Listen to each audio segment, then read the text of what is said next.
students understand them and the differences has helped my students this semester while they're wrapping their brains around what projects they can work on.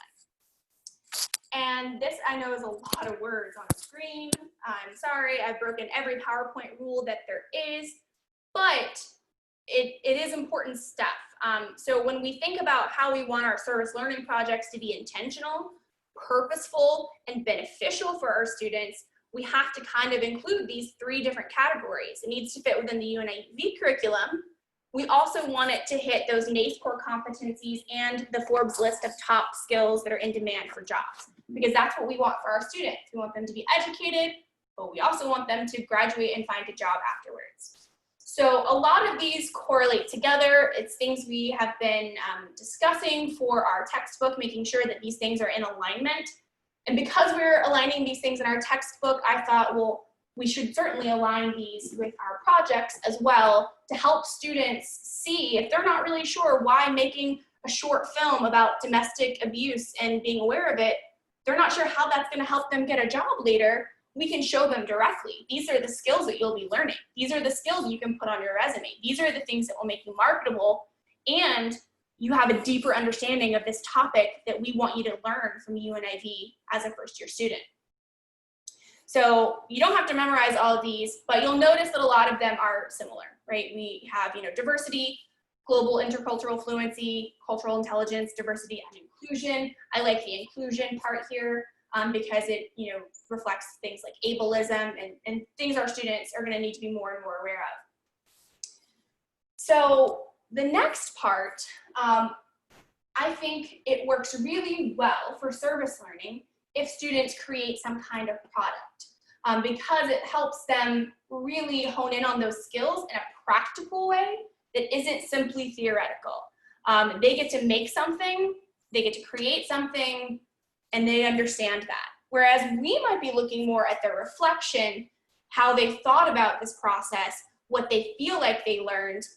That's asking a lot of fresh out of high school students or students who are returning. So giving them this combination of creating this product and being able to reflect on it afterwards and what you learned from this product, not just from thinking about this thing, I think is a good idea. And I think it's a good thing for students to be aware of as they go forward. So I put up a couple of products here that students could do, and it seems really overwhelming because I don't know how to make a podcast or a documentary or a short film, but we're teaching the YouTube generation. A lot of these students will have these skills, or they will know someone who has these skills. And if you're not dictating, you have to make a documentary for your service learning project. Students can pick things they're comfortable with.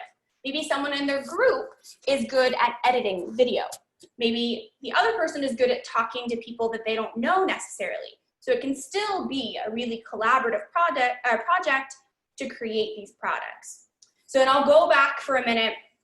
So my students who did the video for the spring service learning project, they did not all know how to make videos. The sweet girl who edited it, she had to walk them through part of it just to get the video sent to her. But she knew how to do the editing part and added the music and the graphic and was able to put it all together, even though her other group members did a lot of the upfront work of going out and getting different people to submit their videos. So it's a little bit alarming to see some of these products, but these are skills a lot of our students will have, or again, know someone who can help them. So I'm not sure if you can see the top of it, because that's where I see you guys. But I do have a list of different project ideas, because I think that having these different project ideas to show students in maybe a menu form might kind of open it up for them in their brains without leaving it totally open-ended. We could say these are some projects that you could do if you wanted to. Maybe some of them are ongoing across campus, however you want to do that. And the first two are a combination of what I did last year with my students who really love being those conversation partners. I've talked with Stephen in the intensive English program here, Stephen Bray, and we've talked about ways to do this digitally through Zoom, through these different formats where students can still practice this interpersonal communication and also be learning these skills. So what I've done is I've gone through and I've created what these projects could be, and I've included the different areas of UNIV, the different NAES core competencies, and the different Forbes skills that it will be helping to develop. So there's a ready-made list for students if they're not sure why this is important. So this is one project. There's a similar project, but this one would be conversation partners with elderly people who are in assisted living. They're really cut off from a lot of contact, and having these conversations could be really, really helpful for them. I also think it could be really helpful for our students. If you have a student who's a history major, maybe they could ask them about, their life growing up here if they were in Montgomery or, wherever they are. Could also have them record their Zoom calls if they're doing Zoom, and they could do a little film about life in 2020, right? This is a very historical time, asking people who are more isolated than even most of us what life is like might have historical merit in the future. And so having students create a project that might have that kind of impact will excite some of them, right? There'll always be those students who want to do as little as possible. They want to go to Petland, they want to play with one puppy, pretend like they're going to adopt it, and then quickly walk right back out. But you're also going to have students who want to do something creative. And I'll tell you about that with this one. So we know we're still doing the garden, but we want this to be more intentional. We don't want people to sign up for the garden because they just can't think of anything else to do, and this seems easy and it's on campus and they just want to get it over with. We don't want that. We want it to be, whatever it is for these students, we want it to be something for them to learn from and for them to benefit from. But that said, I do know there are students who will want to work in the garden. So I've already talked to some students about, maybe taking on some leadership roles there.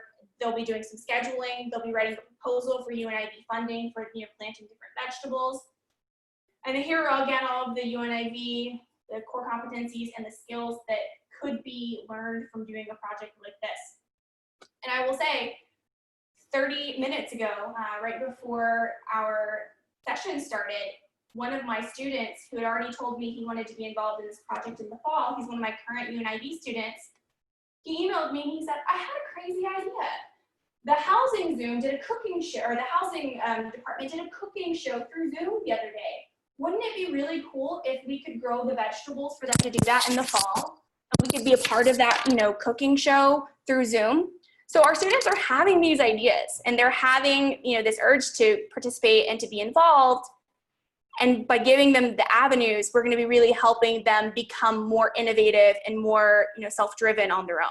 So I loved that idea. I also loved another student's idea for flowers to donate to different organizations around town, if you grew flowers. There are a lot of opportunities here.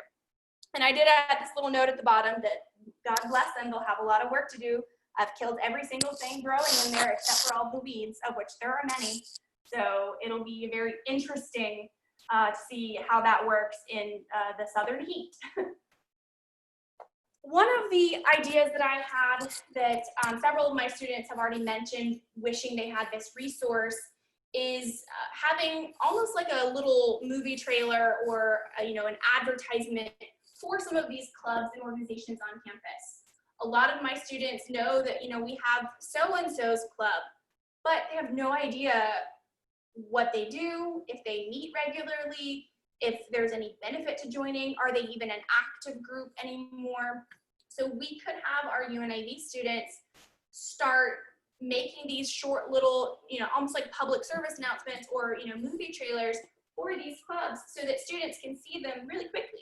Our students are very, very visual. They love videos. They're much more likely to watch a 30-second video than they are going to be to read anything. So having this video resource, I think, will actually really improve organization attendance as well and have students be very involved on campus. And I made a note here because Paul did the excellent PD last week about Flipgrid. This would be a great opportunity to use Flipgrid because you can download the videos that people submit and then edit them. So it doesn't even have to be something that takes months and months of back and forth to get the time to do a video, you could ask the different leaders of the organization to make a 1-minute video about the organization and pick the parts that you like, right? So it could be a really good thing for students to spend their time doing, because they're also spending their time learning about a club that they're probably interested in on campus. And I did add here a little star next to the getting involved at AUM, because a lot of my students mentioned this semester that there just wasn't a lot of information about these clubs. So even if they did, just a write-up about them, that could work as well. It doesn't necessarily have to be a video, but I think the video idea is a good one because of the way our students consume media. When we think of service learning as well, we often think about wanting to connect students to places outside of just the AUM campus community. And we have had a relationship with Family Sunshine Center in the past where they've come on campus, where they have given really, really powerful presentations to our students, where they get to learn some really important information that they need to know. We talked a lot about consent when they came last year. And I think these are great things for students to be researching and compiling information on their own time, right? They can help educate each other. So, you could do the video PSAs, you could do a virtual forum, you could do a newsletter, you could do a podcast. There are all kinds of things that you could do. But I like this one too because it hits a couple of the different NACE and Forbes skills that maybe some of the others did. Right, so we're trying to kind of cover all bases here, make sure everything has a moment, everything has a place where they can develop that skill if they feel like it's important to them. I also, I have some contacts as well, and I know Amy does, at the Family Sunshine Center, and they're wonderful people. I'm sure they would love to speak with our students, even if it's just via a Zoom call. If your class decides they want to do this, I think that they would be happy to have students creating this material, because I think we all know, it's why we have peer mentors, right? Sometimes students learn better from other students than they do from us. So young students talking about consent and talking about, you don't have to live in this way if you're being harmed, they might be more apt to listen to student-led conversations about those topics. EJI also has quite a few things students can get involved in. They have a community remembrance project. They also have a whole list of topics for students to learn about and to work towards educating others about. So I included them here, wrongful convictions, mental illness and criminal justice, children prosecuted as adults, drug addiction, policing, and gun violence. And having students make little PSAs, or even hosting, a conversation. It would probably need some moderation, of course. And we would, we'd want to educate students on how to have that kind of forum. But there are lots of other things. They could organize a virtual watching of a documentary about this topic. They could have students submit a 1-minute Flipgrid video on what they learned. They could have, they don't even have to edit it into, a video on its own. They can create a mixed tape, which we can connect to that initiative at school. So there's a lot of opportunity within EJI, even without asking them to necessarily contribute, because of course they're very busy doing their research too, but they have on their website, they talk about all these things that they think would be beneficial for students to start learning on their own, to research and to educate others about. 2 other things that EJI does that students could help with. They have a soil project where they collect the soil from different lynching sites in America. If you've been to the museum, you can see the jars on in the displays. And they also do historical markers. So they petition for these places to have the historical markers that talk about some of the history that might have been buried or pushed aside. And EJI does this in collaboration with different communities. And while a lot of our students come from Montgomery, several students come from small towns around that maybe haven't had that kind of public knowledge about some of the things that have happened there, that they might want to help rectify some of these situations for their communities. So there's a lot of our students are really interested in these social justice initiatives, interested in helping their communities in this way. And guiding them along these projects, I think, is well worth our time. But even so, it's a student-led project. So while we might have to guide them, we can really allow it to be student-led, or even have our peer mentors take a leadership role here as well, helping to guide students through some of these issues. And the last project idea that I have is a podcast for first-year students. I really like this idea because it can actually cover every skill in UNIV, every NACE skill, every Forbes skill, because all of these are issues for first-year students. All things they want to learn. They may not always want to learn them, but they are learning that they need to know them. And so it can really hit on a lot of different topics. It's a very open-ended project, though, so it would involve helping to maybe narrow. You could do this as a class. You could have your whole class create a podcast where, you know, small groups of students contribute different topics. You could have your, you know, just a small group in your class do a small podcast. It doesn't have to be the podcast we see on, you know, Apple. It could be a 5-episode podcast of 5 minutes each. It could be whatever your students create it to be.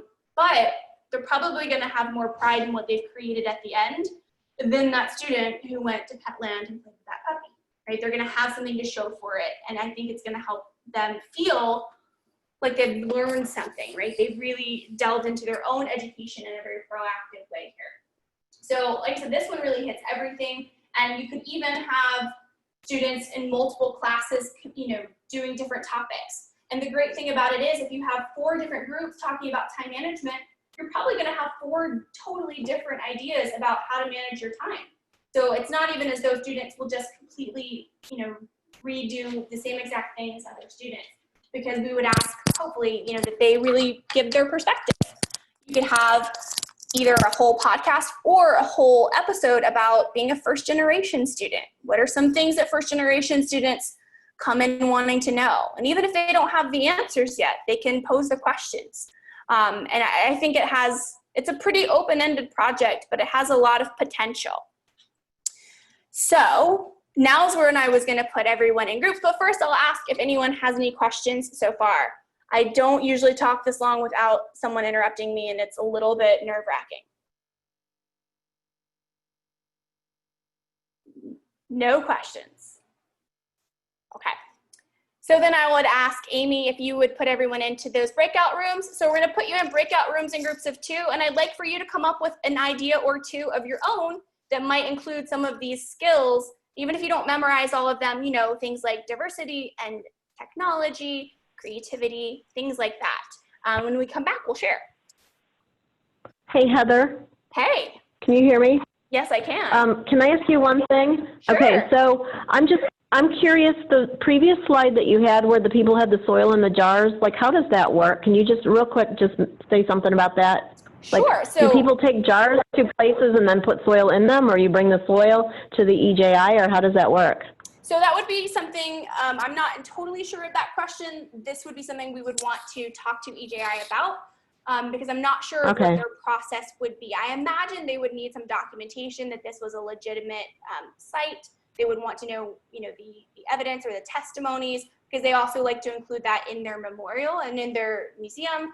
So this would be something that students would be having to figure out what that process was. I mean, hopefully what we would know as well, but EJI has on their website that they do work with communities to do these things. So it's not EJI going out and finding all of these, but rather communities contacting EJI, learning about that process, and then working together in a collaborative manner.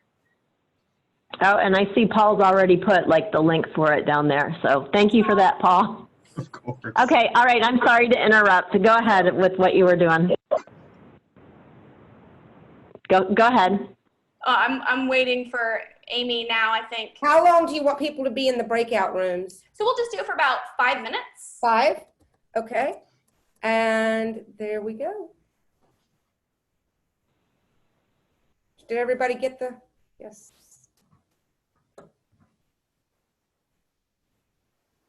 Yay! It looks like everybody's going. Heather, can you hear me? Carol, can you hear me? Can, yeah, wait, I yes. wasn't sure whose room I was in. There we go. Can you see me? I see your, yeah, I There. do. You see I'm me? so glad that you're with me. Okay, are we supposed to be thinking of ideas? Yes. Okay, now, of course, I've done this 100 times. There are so many different ways to do it, but here's what I would suggest. Because of this fall, we're not sure what things are gonna look like. I know. I would suggest trying to, and of course, in UNIV, I'm already going to come up with some options and give them to you guys. Great. But again, you can come up with your own. You can let students try to, but I would recommend trying to be as indirect as possible, or something where there's not a lot of interaction, just for safety. So students creating videos, creating, you know, even the garden might be helpful because it's outside, but what are some things that you can think of that ways that we can combine what they're learning with the service? Of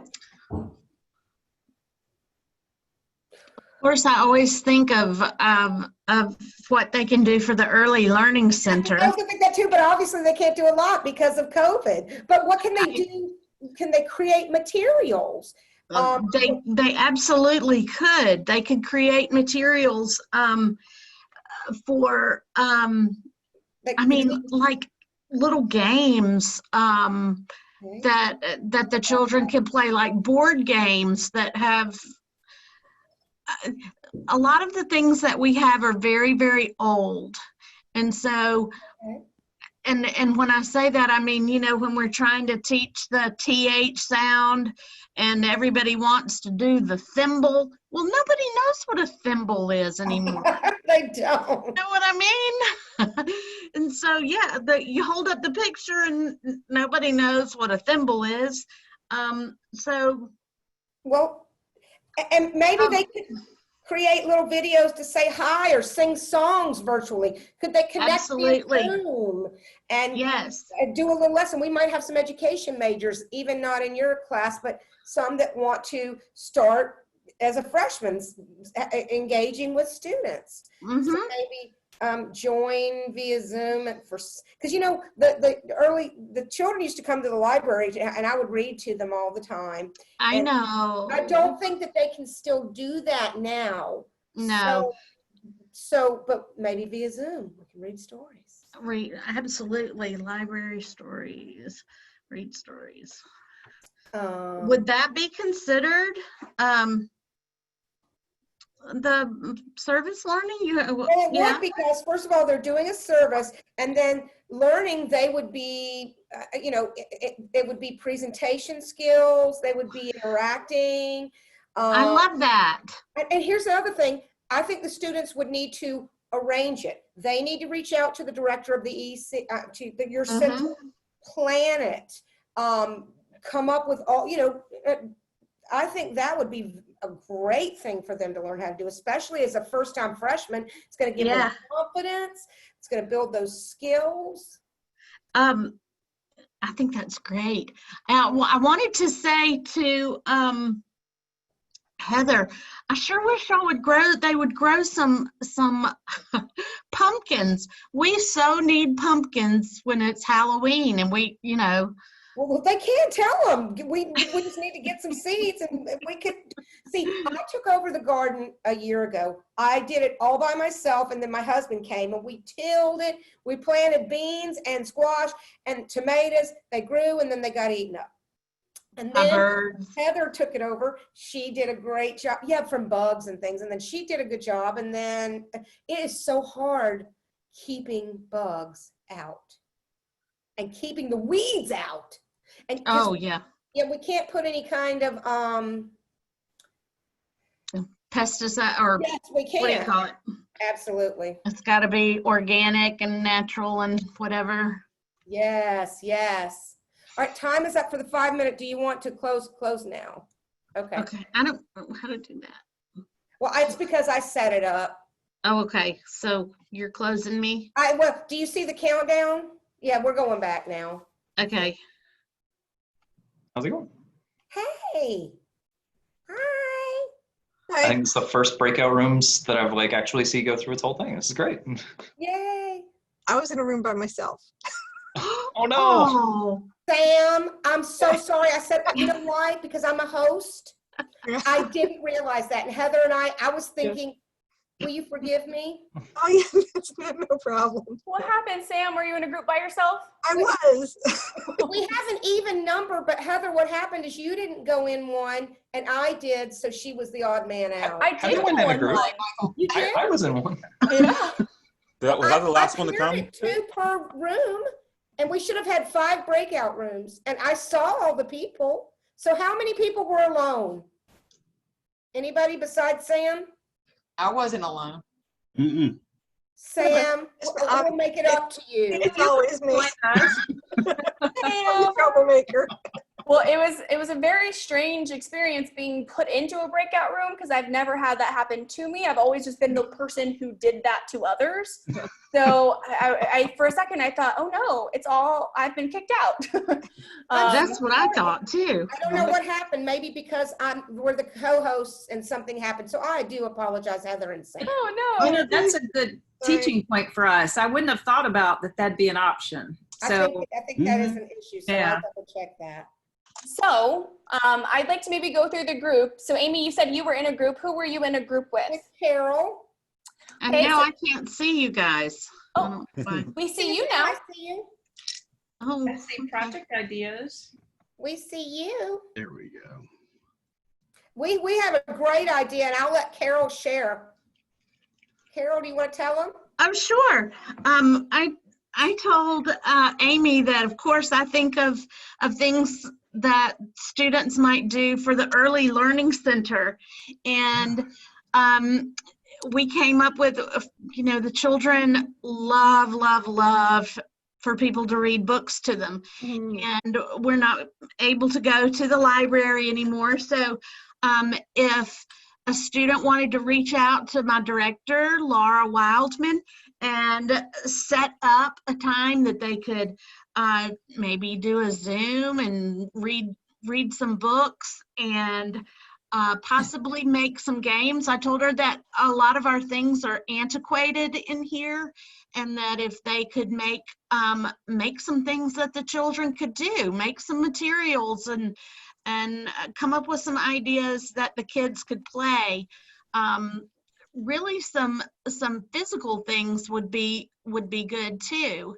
So manipulatives. Yes, all of those things would be very useful in here. We're trying to give everybody a hula hoop in which they must stay during the day. Good luck with that. Love that.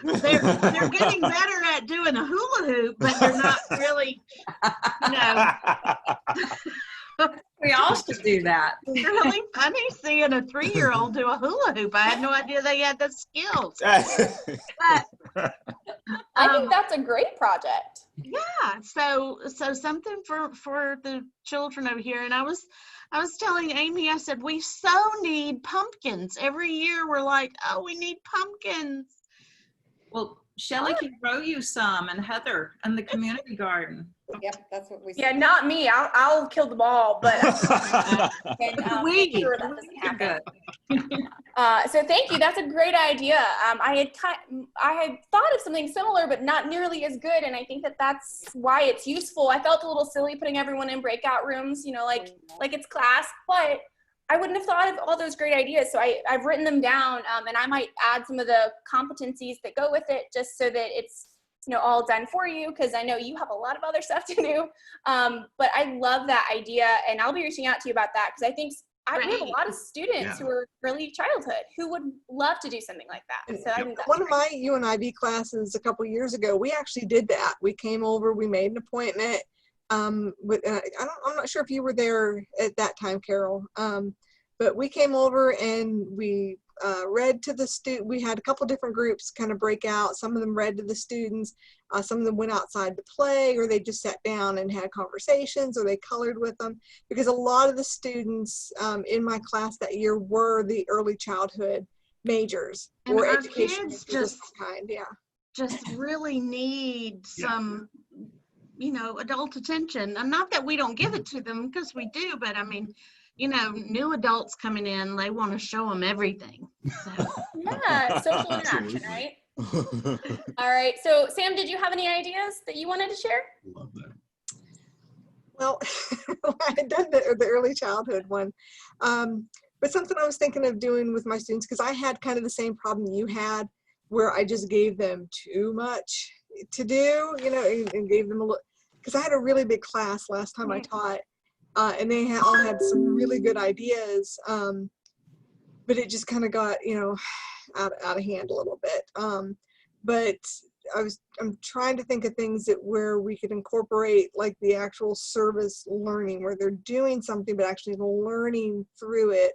I know a lot of the ideas that my students have previously come up with have been leaning a little bit more towards just the service. Yeah, and mine too. Not as much, yeah. And I think that's just when you have a class that size, it's hard to, you know, bring them all together or get groups together to kind of do something that's service and learning. Absolutely. So yeah, but this has given me a lot to think about. Great. And what I plan to do, you know, after, because I wanted to hear some of y'all's ideas first too, is I'll make a menu where students can see. And then if anyone wants to be a point person for that project, you can volunteer.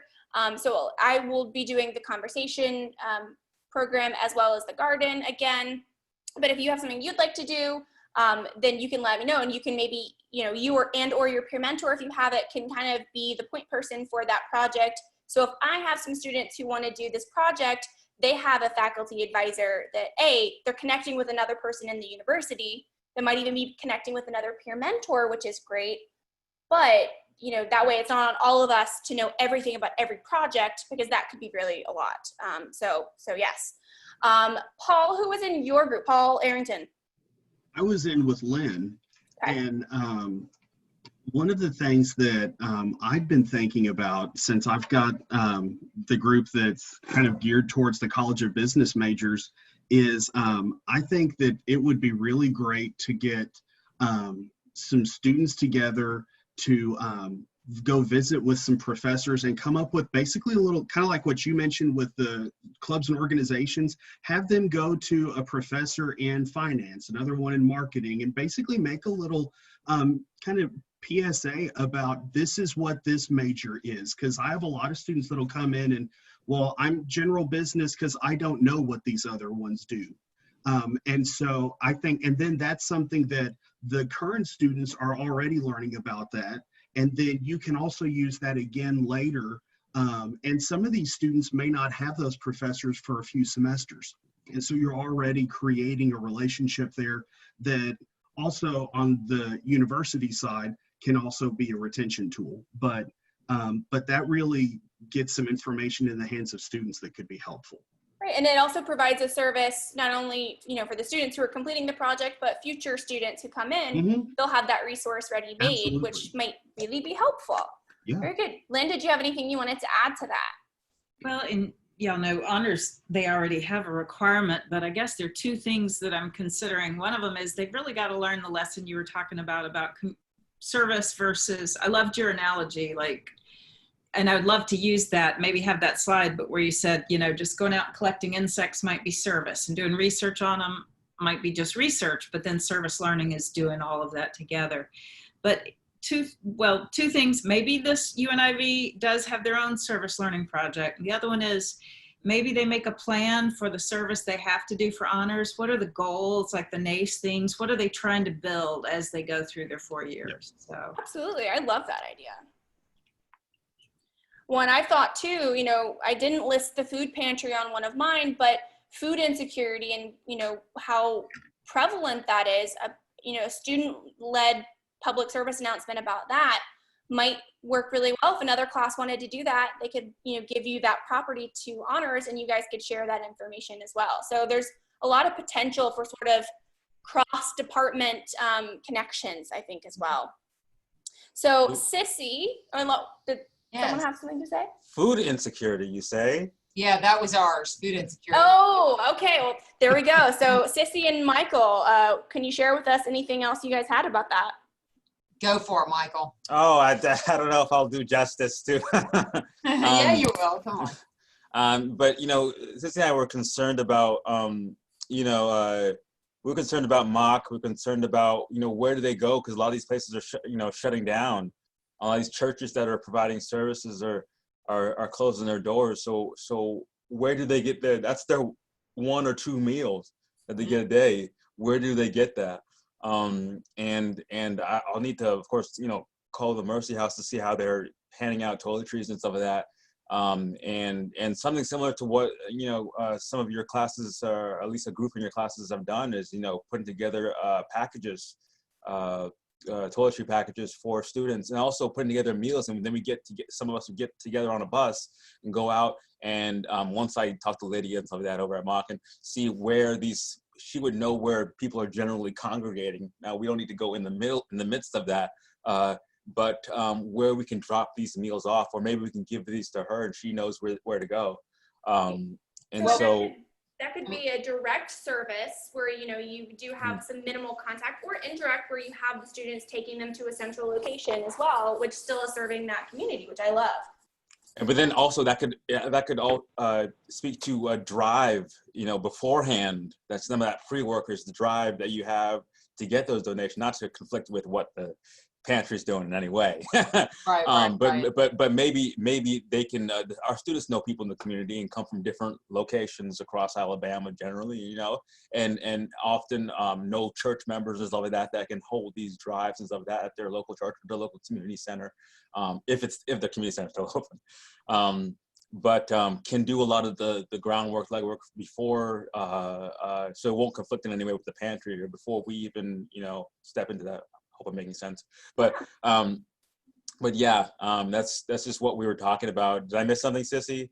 No, I think that what the students would learn is all about food insecurity and how prevalent it is. I mean, I think, you know, what I try to look for is, you know, I mean, obviously we're trying to serve the community, but at the same time, really learning about what this looks like and how these people get their meals and where they can go. And it really is, when you start going down that path, to really research where people are getting their meals, where the homeless are being fed. It is great. It opens a lot of eyes. So I really like that part of service learning for the students, because it's a top need, you know. I mean, food, clothing, shelter. Sissy, you just mentioned, like, I think it was the past couple weeks you had visited a location, or you knew of a location. Yeah. Well, they shut their doors, and yeah. so, you know, the Catholic Social Services will feed the homeless, but they had to shut their doors as soon as COVID got bad, and they said, you know, I'm sorry, and they have no.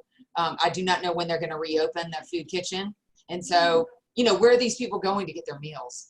I don't even know the answer to that. So I'd love to find out more. Then the students could really benefit from that. So absolutely. And if you wanted, you know, in addition to, you know, you can always do a video PSA, you could also do a newsletter. So the PD that Michael did a few weeks ago about Canva, you can make beautiful newsletters in that, where we could maybe print, you know, 50 and hand them out at, you know, different places on campus as well when we're asking for those donations, right? So all of these different PDs can really align to help with the service learning aspect as well, which is why I was very glad I went after those two, so that we could know those resources ahead of time.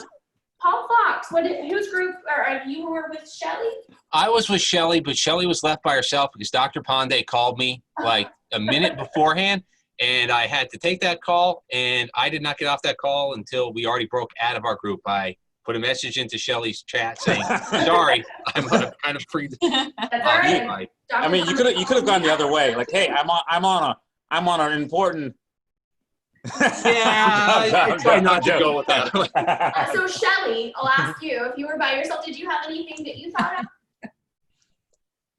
Well, actually, I missed half of this whole presentation because I was on a Zoom call with Center for Disability Services. But so since I was ditched by my colleagues, I actually went to the link that Paul had sent out, the other Paul had sent out, about the jar and soil project. And so actually I was just reading through, there's like a scroll through thing that lists case studies of, you know, these atrocities, and then it showed the jar of the soil, and it's like, That is so profound and so incredibly sad.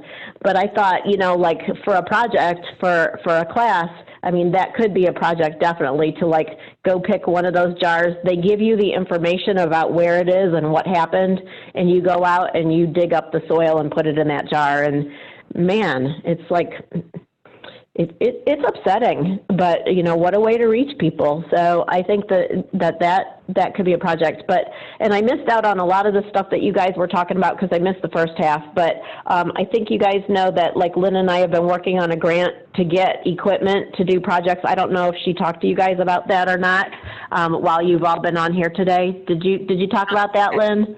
No. So we're working on a grant that we should have done this week for the Alabama Resource Conservation and Development Councils. And if it gets funded, that will be $20,000 to buy equipment to do some of this service learning and undergrad research and internship kind of thing. So for example, for the community garden, we put in for a whole ton of gardening equipment. We put in even for one of those Home Depot kind of sheds to put out there by the plots so that we can store all of our equipment.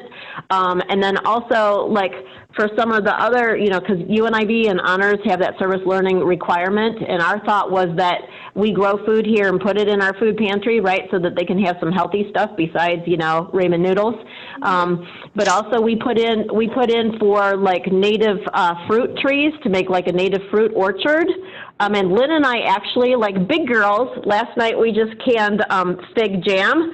So we thought we could even possibly like teach people how to do some of that, because there's kind of a movement right now with like the whole COVID shutdown. People were gardening their own food and doing canning and some of that like pioneer, you know, do your own food kind of thing. But you know, like sometimes people could maybe, they could use a little lessons on healthy food choices, right? Like Alabama is one of the most obese states, and you know, so maybe that would be a good thing to bring in the nutrition component too. But anyway, all of that gardening stuff that could be used, all of that gardening equipment can also be used to go out and do like service learning for invasive vegetation removal. So I get it because I do the Campus Audubon chapter. I get a lot of requests from people like Moss Rock Preserve, or somebody from downtown, the city of Montgomery called, and they wanted us to get a group of students to just come rip out their privet and stuff, right? And to kind of do trail maintenance. And there's the Alabama birding trails, there's, you know, Alabama state parks. You know, so there's lots of opportunities where people have things they need done, and we have bodies that need projects, right? Well, and so all of that gardening junk can be used for multiple purposes, right? Yeah. Well, it's so funny that you mentioned it, because one of the examples I share with my students about service learning, because I give them quite a few examples of other projects people have done, that it was removing invasive species. So that is definitely something that I think students would totally do. But I would also like to see that maybe paired with some research on why that's important. So where students are creating a product, just so that they are being able to demonstrate that learning as well. And oh my gosh, Shelly, you had like 12 different ideas that were also great. I'm gonna have to go back into the recording to write them all down. But absolutely, all of those ideas are so great. And students would learn a lot, and we could use those resources that you guys are trying to get in so many different ways. So thank you for all of those ideas. Heather, can I add one more thing? Sure. Quickly. Okay, so I don't know if you guys know all about this, but like the Black Belt area that's out west, you know, Selma and Uniontown, Greensboro out there, that's a really good birding hotspot. And last year they had this big Black Belt birding tour that Alabama Audubon put together. There's a farm out there. The Joe family has like a cattle ranch out there and 200 acres, and they had like charter buses, and there were 200 people that showed up on that one day to go birding out there. Well, anyway, they just hired a lady named Meg Ford, and she is now the Black Belt Birding Outreach Ecotourism Development Coordinator. So we had a Zoom chat today, so she's brand new, but her thing is to try to build up that whole ecotourism out in the Black Belt area.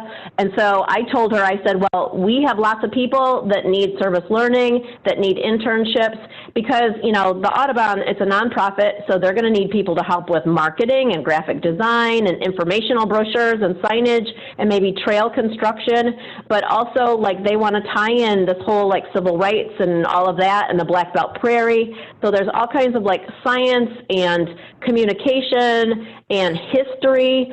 So, like, you know, my job is to try to develop partnerships, right? And so, like, she's all excited about this, but there's going to be, like, tons of opportunities for our students to plug into that, right? That's great. So, I love the marketing, the making the signs, the brochures, which we could use Michael's Canva to do a lot of that stuff as well. And even just business stuff. I mean, they're trying to do like economic development out there, like in one of the poorest areas of Alabama, right?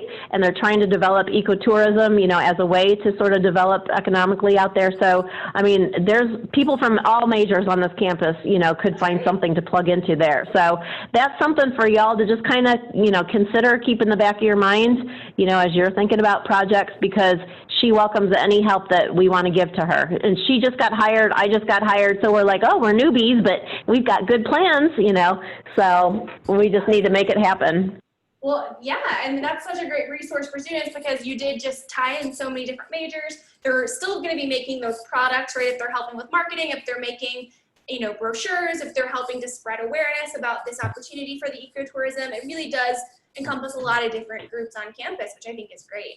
And I'll try to just finish up here because we're like at the end of the time.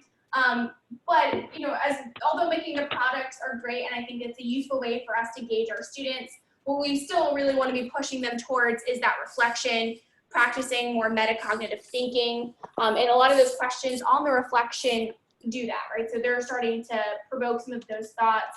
So even though the products are really cool, of course, we want to be focusing on, you know, the reflection of what they've learned from it. We want them to be able to articulate what they've learned.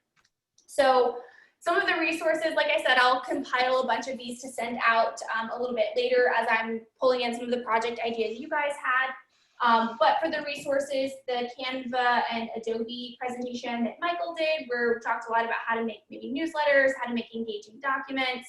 Paul's Flipgrid videos, I think, could work for so many of these different project ideas as well. And then, of course, UNIV has the labs and the library computers that have things like iMovie on them. So this is software students could do if they're doing any video editing. There's peer mentors, there's me. For tutorials, I'm compiling a list that I'll be sending out of, you know, just how we use these different things. But if there's something you specifically would like to know about, you know, how you can help students make a podcast or how you can make sure you're incorporating these NACE competencies or something like that, feel free to reach out and I will send you anything that I have found as I have started researching. So, but that's all I have unless there's another question, which I will happily answer. And Heather, and I did record this session, and Heather, I really hope you can share this this PowerPoint. If you I'll don't mind. email it to you right now. Great. Thank you so very much. Everybody, thank you for coming. Heather, you rock. Service Learning rocks. UNIV rocks. Thank you so much, Heather. Thank you, Michael. Y'all have a great day. Bye. Bye. Bye, Heather, everybody. was Robbie walking? Heather, are you still there? Yeah. I forgot to start I didn't record till you got to like the second or third slide, but that's okay. That's when the meat was coming. Yeah. And then I'll send you the PowerPoint. I was gonna send it to you right before, but I thought I'd just wait until after. So you're not feeling well. That's what it is. Mentally, no, this was outstanding. No, I just got so enthralled. I was like, oh yeah. And then I said, oh. Everyone was so quiet that I was like, oh, this is terrible. Everyone It was so good. There's no rebuttal, you know? Amen. I was like on the edge of my seat. Well, I have to go take a break before I have to call Lynn. So do y'all want to stay on? Or y'all finished? I'm going to let y'all stay on. And you can make me the host. I'm leaving and I'm leaving it for y'all. Okay. Oh, I'm going to stop recording now. Oh my gosh. I can't believe I'm still recording this. Y'all.